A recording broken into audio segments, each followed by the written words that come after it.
Hey, and welcome to another episode of Coffee Chats with Toby. Today, I'm incredibly excited to talk to you about making something that we all would think super unimportant, really important. So what I'm actually here to talk to you guys about is incidental exercise, or more importantly, physical activity, and just how important it is to actually maintaining good health, well-being, and I suppose for some of you guys out there, the more important factor of keeping that physique nice and lean. So many people come to me and obviously they want to have the perfect program to get themselves in shape or to keep themselves from deteriorating if you're getting older and things like that. And they come to me and say, Toby, I want to stay young, or rip 10 years off my aging and take me back to when I was 40 or 50 years of age. Now obviously I'm not magic, I don't have a magic wand to kind of take the years off your age, but one thing I can do is express to you or showcase to you a couple of stories that have been incredibly impactful on myself as a practitioner that has actually come from the mouths of my clients themselves. So I'll start with the first one that is actually talking about my oldest ever client. So she was 94 years old, and I went and saw her for the very first time, rocked up at her house. It was a home visit, and we started exercising and doing what we were doing, a whole bunch of balance exercises, heel to toe, a few squats, all the usual kind of stuff. And whilst doing this, obviously giving a bit of banter and developing rapport, and she slipped in there, I think I'm doing all right for a 94-year-old. And I just started laughing. And I was like, 94, yeah, good on you. Like, that's hilarious. And she's like, well, what do you mean? And I said, there's next to no chance that you were 94 at all.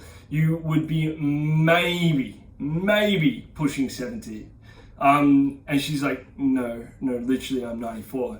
And so me being me, I kind of believed her, but didn't really. So I checked my records, and sure enough, she was actually 94 years old. So like all good practitioners, I actually turned around and stopped the session. I was like, this is ridiculous. I need to learn from you. Can you please teach me how you are so damn bloody functional and looking so damn amazing for your age? Like, I need to share your journey and your secrets with everyone out there because it's ridiculous. And it's going to sound super cliche for me to say this, but what she basically told me is that every single day of her entire life, she partakes in some form of exercise, but more importantly, stays physically active. And I'm like, right, well, if I say that to people, that's all well and good, but I need proof in the pudding. Like, what is it that you believe has probably been the biggest implicator to enabling you and forcing you to keep you physically active? And she turned around and said, Toby, I've never actually owned a car. And I was like, what? This is insane. So literally this lady, whenever she needed to get shopping done, she would walk to the shopping center, buy her food, and walk home. So every single, and don't get me wrong, we're not talking about like literally the next door is the shops. We're talking at least 500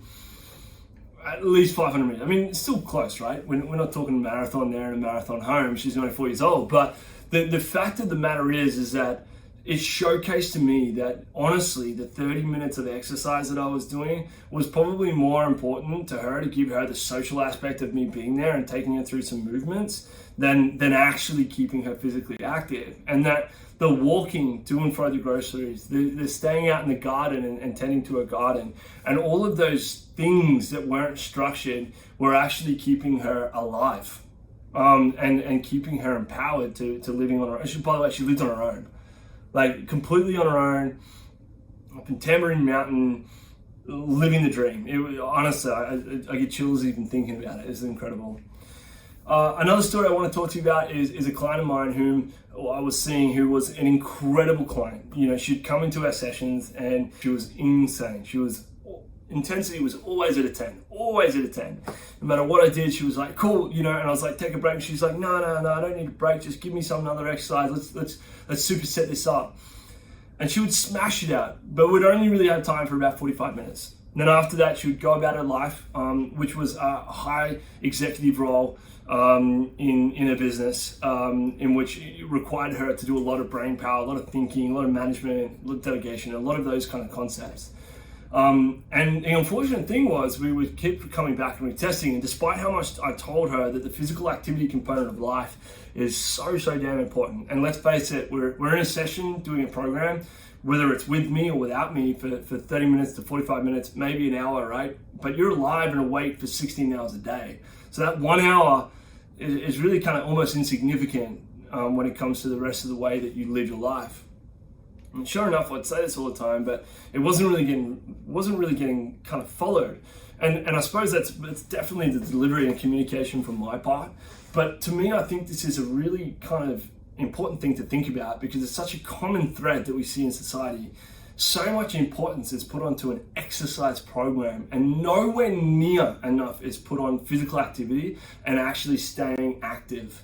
One of the things that quotes I like to use, I'm not sure if I've stolen this or come up with it myself, so I'll claim it. But exercise to some degree is a supplement for our lack of activity when compared to the way our bodies are designed. You know, all you have to do is think about society and go, right, well, the way we were designed is a human, like Homo sapien, back in the day, hunter-gatherer, had to go find our food out with other animals and all that kind of stuff. It was a physically demanding lifestyle. Whereas nowadays, all we need to do is go to the shops and everything's there on a silver platter for us. So the actual need to stay physically active almost isn't there anymore. You know, and as technology gets better and better, and things come out like bloody segways, and we don't even have to walk anymore. It's going to be worse and worse for our actual body, and unless we keep bloody pumping all this other drugs and ways to keep ourselves alive, it's not good for us. It's not the way that our bodies are designed. So we usually implement exercise as a supplement and a high intensity bout of physical activity, which is all it is, to supplement the fact that we are no longer physically active beings anymore. So don't get me wrong, the power of exercise is incredible, but what I'm about to tell you about the story with this lady, this highly intense exercise session lady, she just wouldn't keep the steps up. So her day was literally sitting in an office all day, working with her brain. She'd then go home, feel great about herself because of the high intensity exercise session she's done, which she has every right to feel great about herself for. But every 6 weeks we'd come in and we'd test, and the results just weren't there. She was chasing weight loss.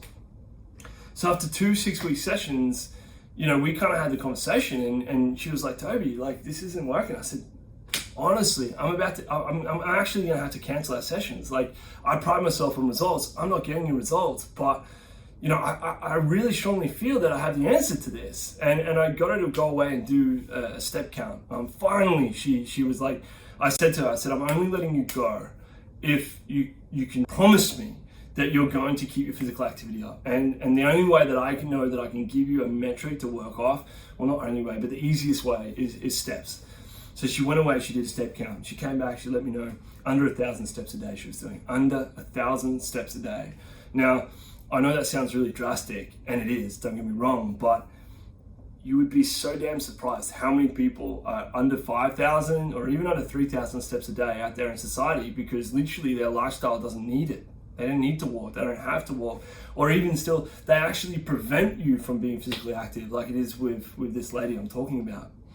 So she went away, we kept in contact, there was no hold bar, like everything was all very amicable, we stayed friends. And basically she went away and she promised me that she'd keep her steps up. She then decided that she worked her way up to getting to around about the 10,000 steps a day, but the weight started to shred off her. It dripped off her. It was insane, right? And from that day on, I've actually sometimes I have clients that are after weight loss who don't actually do exercise sessions at the beginning, you know?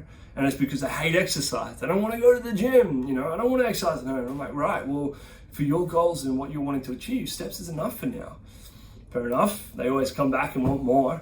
But what I'm trying to explain to you is the actual power of being able to stay physically active is far, far over and above what any individual exercise session will give you.